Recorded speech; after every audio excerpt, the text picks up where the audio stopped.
Atvinnupúlsinn í Skagafirði gerður í samstarfi við Fisk, Seafood, Kaupfélag Skagfirðinga og Sveitafélagi Skagafjörð.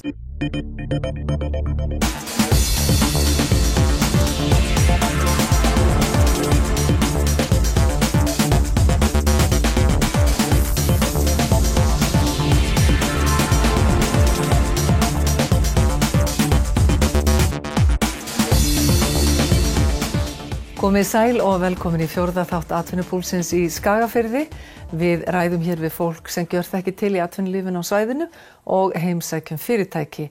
Nú fyrsti gestur okkar í dag forstjóri Rarik.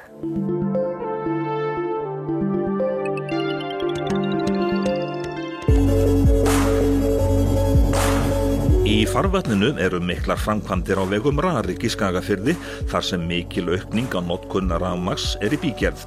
Forstjóri Rarik segir að framkvæmdirnar hafi verið undirbúnar í nokkurn tíma.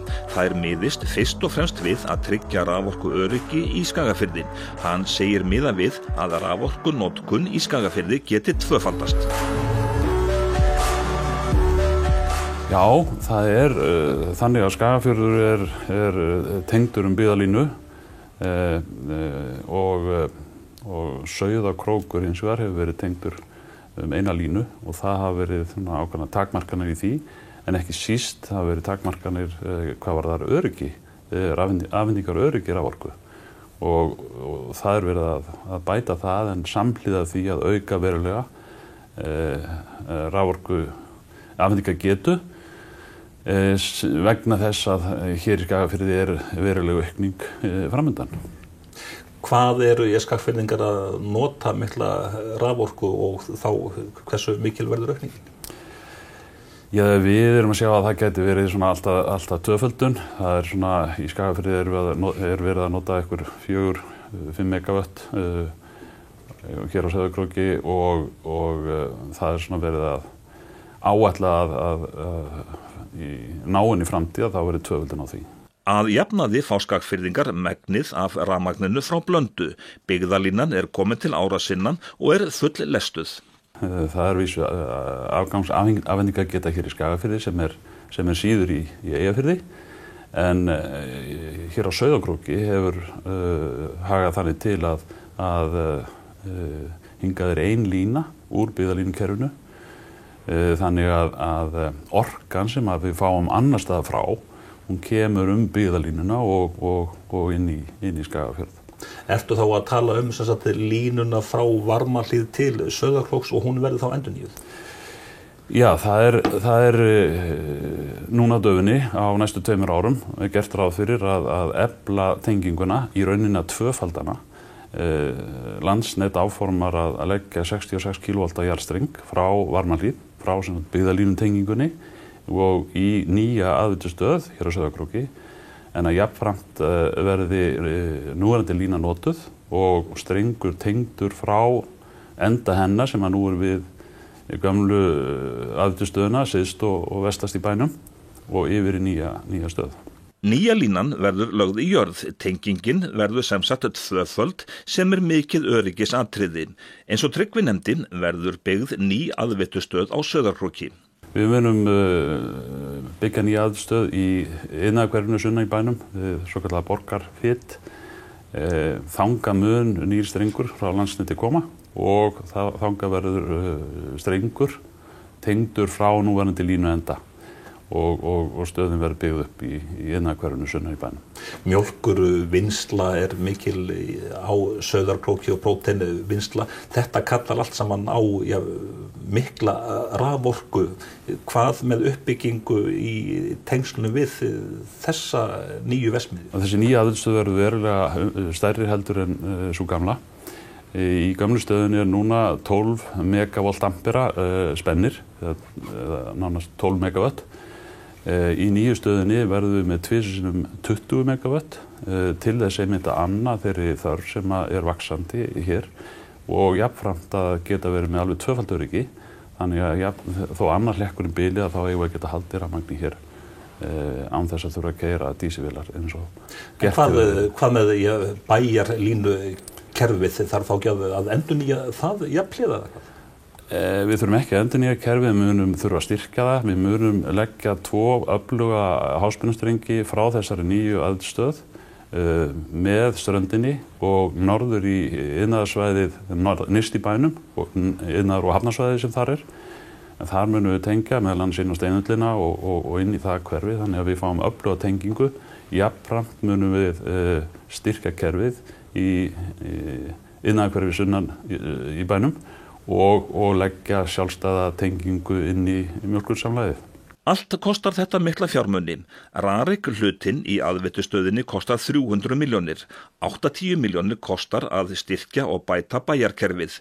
Endurnýjun á búnaði í Varmahlíð kostar 100 milljónir. Breyting á spennustöð við mjólkursamlagið kostar 20 milljónir. Samtals $0,5 milljarður króna.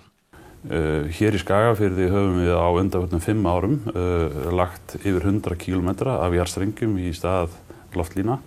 Það kostnaður sem það bil 600 milljóna króna kostnaður og til viðbótar við þessar framkvæmdir sem við erum að fara í tengda aðveitustöðinni erum við að fara í endurnýjun í sveitunum á næstu 3 árum, það er að segja til 2020. Framkvæmdir sem eru það bil 60 kílómetra af jarðstrengjum og mun kosta rúmlega 300 milljónir. Þannig að við getum sagt að á svona 8 ára tímabili sér Rarik að setja það bil tæpan 1,5 milljarð í verkefni í Skagafirði og það er þetta verulegt. Tryggvi Þór, þakka þér fyrir komuna.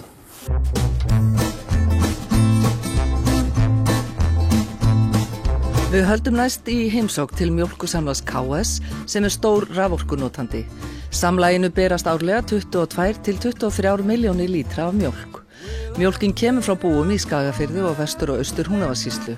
Mjólkursamlagið á Króknum sérhæfir sig í ostaframleiðslu. Svo hafa orðnar ákveðnar breytingar hérna undanfarnum árum.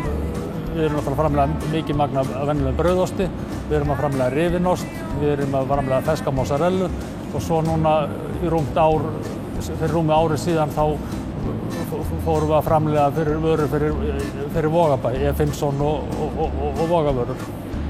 Þannig að þetta orðið töluvert fjölbreytt starfsemi hérna. Starfsmenn eru rúmlega 30, húsnæði samlagsins hefur verið stækkað mikið og hýsir einnig hina nýju próteinverksmiðju Heilsu Prótein sem í eigu MS og KS. Prótein unnið úr mysu sem til þessa hefur að stærstum hluta verið dælt í sjóinn. Hér því einnig mikið umhverfismál að ræða. Bara þessi verksmiðja eins og hún hérna, þá hún raun og veru að framleiða hráefni. Og það sem við framleiðum raun og veru bara hreina próteinduft sem hægt svo að nota í frekari framleiðslu, hvort sem það eru próteindrykkir, prótein svona á dungum eða próteinstykki eða guð maður vita hvað. Möguleikarnir eru óteljandi. Og sama hátt má segja að þegar við erum komnir á stað í etanólið, þá verður það sem kemur hérna út úr þessari verksmiðju verður fyrst og fremst hráefni sem þá hægt að nota bara í áfengisframleiðslu og jafnvel líka til iðnaðar nota það blanda út í eldsneyti og slíkt. Þannig að hérna erum við fyrst og fremst bara í hráefni. En svo eins og segir, við erum komnir á stað í vöruþróun og annað til þess að fara að gera eitthvað meira úr þessu hráefni út af því að í því liggur virðisaukin. Þið verður kannski ekki lengi að borga upp þessa fjárfestingu? Nei, við gerum nú ekki ráð fyrir það tæki nú mörg ár, en það margt sem getur breyst í sem við erum náttúrulega háðir gengi og megnaði framleiðslunni fer væntanlega á landi svona fyrstu árin með við erum að byggja okkur upp hérna heima, þá erum við háðir heimsmarkaðsverði sem getur sveiflast alveg óbóðslega. En svona, ef við horfum svona hvernig meðalverð hefur verið síðustu 5 ár, þá þetta bara fín fjárfesting. Magnús segir að kúabændur taki þessari nýsköpun fagnandi. Og þarna erum við bara vinna úr rámjólk og við erum að fara skrefinu lengra í því að nýta hana og búa til meiri verðmæti úr vörunni og bændur hljóta náttúrulega bara að hugsa til þess og að þetta geti leitt til hærra verðs til lengri tíma litið. Hafið þið aðgang að nógu rafmagni? Nei, því miður. Það vantar töluvert upp á það. Þessi verksmiðja hérna, hún keyrð áfram af rafmagni, gufu og heitu vatni. En eins og staðan í dag erum við að framleiða gufuna með olíu. En við erum búnir að fjárfesta í búnaði sem framleiðir gufuna úr rafmagni. en við erum að bíða eftir að fá rafmagni til þess að geta klára skrifið, þannig að við séum að nota endurnýjanlega orku alla leið. Skiptir það ekki alveg gífurlegu máli í sambandi við reksturinn og líka bara að selja vöruna sem náttúru auðlind eða náttúru vöru? Jú, og viðstu að tala reksturinn, þá það mikið töluvert ódýrara að nota rafmagn og svo náttúrulega ekki síður og kannski mikilvægast öllu og þá þetta græn ímynd sem við höfum, þetta heilnæm vara og við viljum fara alla leið í því og þar að leiðandi viljum við nota endurnýtanlega orku. Nú eru þið búin að finna lausn á misuvandamálinu sem nú orðið af allt öðru en vandamáli. Hvert stefnið þið næst? Hvernig sér þið framtíð Mjólkursamlags KS? Hún bara björt. Við erum bara þarna, við bara lítum á þetta sem tækifæri og við teljum að fullt af tækifærum í íslensku landbænu og íslensku mjólkurframleiðslu og þannig að við erum bara bjartsýnir.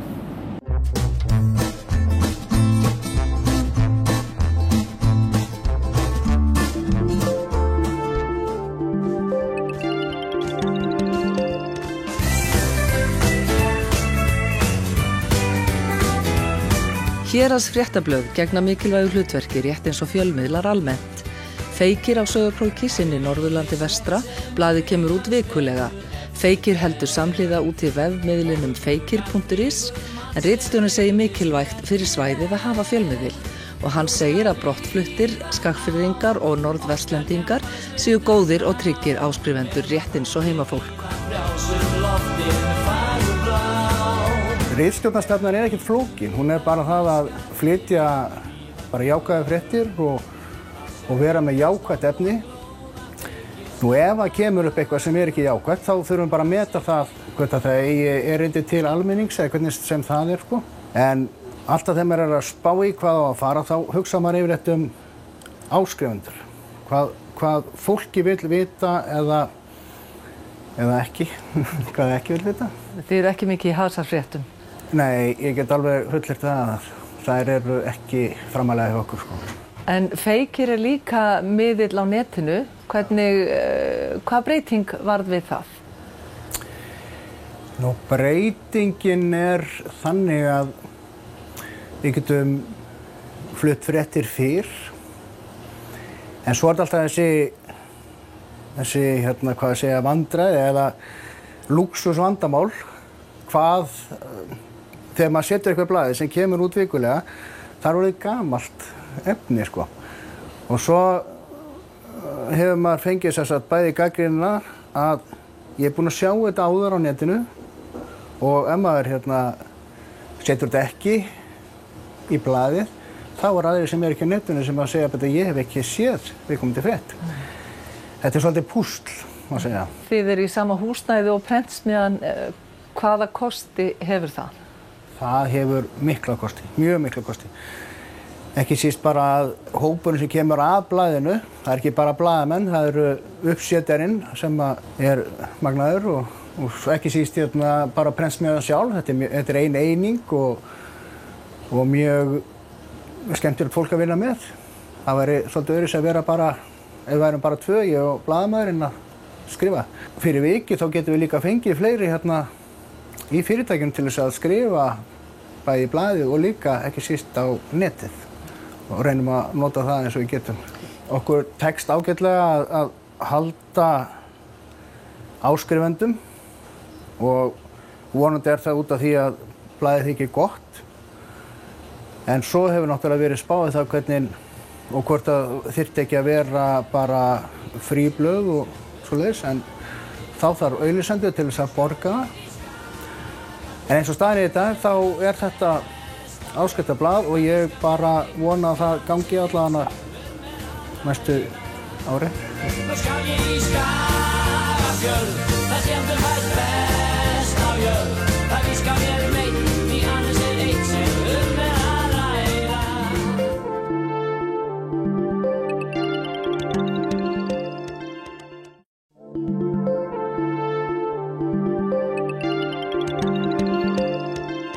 Það ekki mörg sveitafélög í landinu sem að geta státað að því að hafa háskóla.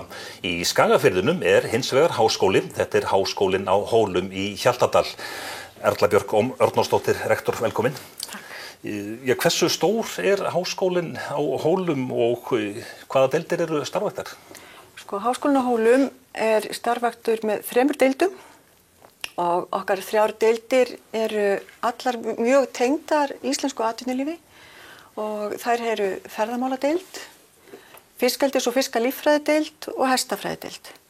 Og í þessum deildum boðið upp á nám á þessum 3 fræðasviðum og í sumum tilvikum það skipt upp í undir þemu. Til dæmis í ferðamáladeildinni kennum við einnig viðburðarstjórnun sem eingöngu kennt við Háskólann á Hólum á Íslandi. Við erum búin að hefja nám í stjórnun ferðaþjónustu og móttöku gesta sem jafnframt nýtt af nálinni á íslenska vísu til BA-prófs og svo kennum við ferðamálafræði þar.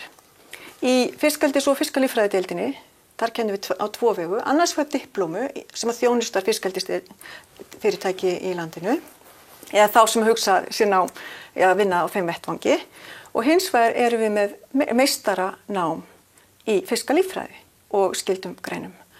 Og síðan innan hestafræðideildarinnar, þar kennum við reiðmennsku og reiðkennslu til BS-gráðu. Þú spyrð hversu stórir Háskólinn á Hólum. Það fer allt eftir því hvaða dag þú spyrð og hvernig við skilgreinum það. Þannig að ég hef vanið mig á það að segja að við erum það bil 200 nemendur sem eru þar í námi. En síðan fer þetta svolítið svona eins og harmonika eftir því hversu fjöldi gestanema sem kemur til náms. Þannig að það eru 200 nemendur sem leggja stund á nám við skólann. En þessir atvinnuvegir sem að námið tengist í raun og veru, fiskeldi, ferðamálafræði, þetta eru greinar sem í örum vexti og svo sem hestamennskan líka.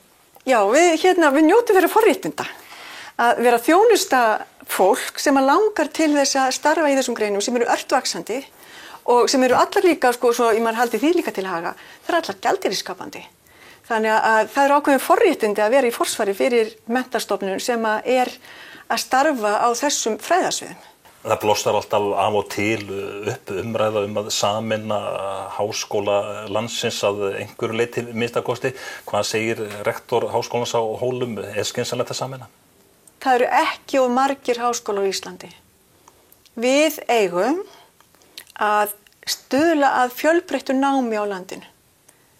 Í ljósi þess þá held ég að það sé að verða svolítið úrelt þessi hugmyndafræði fjöldaháskóla, heldur eigum við að fókusera á hvaða menntun viljum við bjóða fólki og hvernig erum við að standa okkur í þeirri menntun sem við bjóðum upp á. Atvinnulífið það breytist hratt. Af þínu viti, hversu mikilvægt að menntunarstig landsmanna sé sem hæst? Ég held að það sé, ég engin spámaður, en ég í hjarta mínu sannfærð það að það afar mikilvægt að hver og einn mennti sig eins og kostur og eins og áhugi hans stendur til. Alveg óháð því hvert menntunarstig heldur að hann mennti sig því sem hann hefur áhuga á. Ég jafnframt sannfærð það að við höfum ekki grænan grunn það hverrar menntunar verður þörf eftir 20-30 ár. Ég samt mjög hrifin af þeirri hugmynd sem hefur verið lögð fram og hún sú og ég get samsamað mér því að það afskaplega mikilvægt að öðlast þekkingu og færni á mörgum sviðum og vera skapandi. Daginn satt ég þing Rannís þar sem var að veita nýsköpunarverðlaunum og það ótrúlegt að hugsa til þess að við teljum okkur núna að vera að fara inn í 4. iðnbyltinguna. Það eru þær framfarir sem við stöndum fram, þær hugmyndir sem við stöndum frammi fyrir á næstu misserum, sem kannski svolítið svipað eins og þegar við vorum að fá bílinn á sínu tíma. Og ef að umbyltingin verður á næstu árum, eins og þegar bílar komu til landsins eða mótorhjól komu til landsins eða þegar dráttarvélar komu til landsins, þá getum við rétt ímyndað okkur sko tæknilega séð hvað við eigum eftir að sjá í þessum sýndarveruleika og í tengslu við erfðaframfarir. Erla Björk, þakka þér fyrir komuna. Takk. Við erum komin í kjötafurðastöð KS á Sauðárkróki. Starfsemin ekki aðeins á króknum, þannig á afurðastöðin helming hlutafjár í sláturhúsinu á Hvammstanga, stærstan hlut í sláturhúsinu á Hellum og í höfuðborginni líka veruleg starfsemi sem eru fyrirtækin Kjötvinnslan ESA og Kjötbankin. Eins og lög gera ráð fyrir fjölgar starfsfólki mikið í sláturtíðinni. Kjötafurðastöð KS má segja svona afkastamesta sauðfjársláturhúsið, slátara hérna 3200 á dag, við erum með leið upp á 3600 á dag, við erum svona að keyra á þessu svona 3200 til 3300 svona daglega og sláturum svona 105-6 þúsundum í sláturtíð. Þannig að það er mikið umleikis hérna núna og það sem kannski merkilegt við þessa afurðastöð hér líka að hún vinnur úr kjötinu öllu jafnóðum. Það að segja að það sem slátrað í dag síðan skorið á morgun í sölu einingar. Ágúst segir að þróunin í sauðfjárslátrun hafi verið mikil á undanförnum árum hér á landi. Þekking og reynsla hafi verið sótt til landa eins og Nýja-Sjálands og Ástralíu. Það einmitt verið mikið talað vöru þróun hérna varðandi íslenska lambakjöti, en það hægt að segja það og fullyrða það að það búið að vera gríðarleg þróun hérna í kjötskurði. Það ekkert svo mörg ár síðan að allar afurðastöðvar voru fyrst og fremst að slátra í sláturtíð og frysta heila skrokka og hafðu jafnvel tæpast tíma til þess að afgreiða kjöt á þessum tíma sem var verið að slátra. Nú þetta, eins og ég segja, að þá þetta orðið þannig að þetta skorið niður í bara þessuna neytenda einingar jafnóðum og það búið að vera mikil þróun í því og Kjötafurðastöð KS hefur verið leiðandi í því í gegnum undanfarin ár að þróa hérna nýjan kjötskurð og koma á markað. Ágúst segir nauðsynlegt að flytja út lambakjöt. Kjötafurðastöð KS hafi verið leiðandi í þeim efnum þrátt fyrir erfiðleika í greininni. Við erum að keppa erlendum mörkuðum en í leiðinni erum við líka að reyna að markaðsetja sérstöðu íslenska lambakjötsins og það það sem bara tekur svolítið tíma og við erum búin að ná gríðarlegum árangri en ennþá í of litlum mæli og svo þegar við lendum þessum aðstæðum þar sem að gengið vinnur líka á móti okkur með svona sterka krónu að þá svona erfiðar vik en auðvitað á það eftir að leita jafnræðis.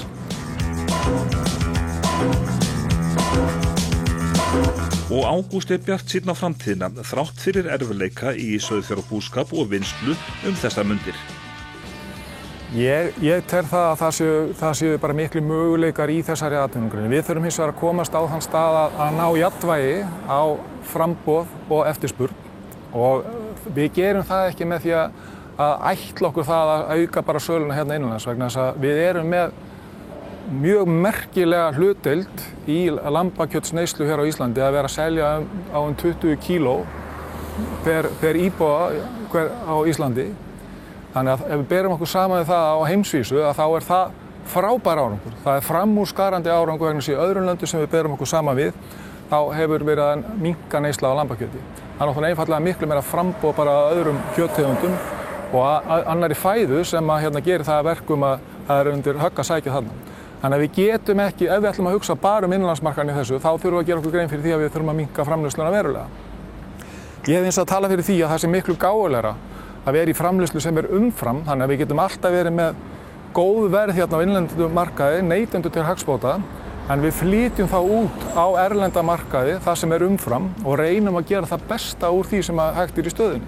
Og það gerum við með því að reyna að markaðsetja þessa frábæru vöru sem íslenskt lambakjöt.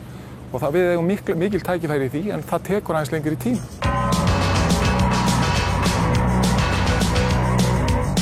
Í næsta atvinnupúlsi verður kastljósinu sérstaklega beint að landbúnaði, rætt verður við fólk sem þekkir vel til. Við heimsækjum stærsta fjós í Skagafirði, öflugt sauðfjárbú og nýsköpunarfyrirtæki sem framleiðir fæðubótaefni úr ilmat og kirtlum úr íslensku sauðfé.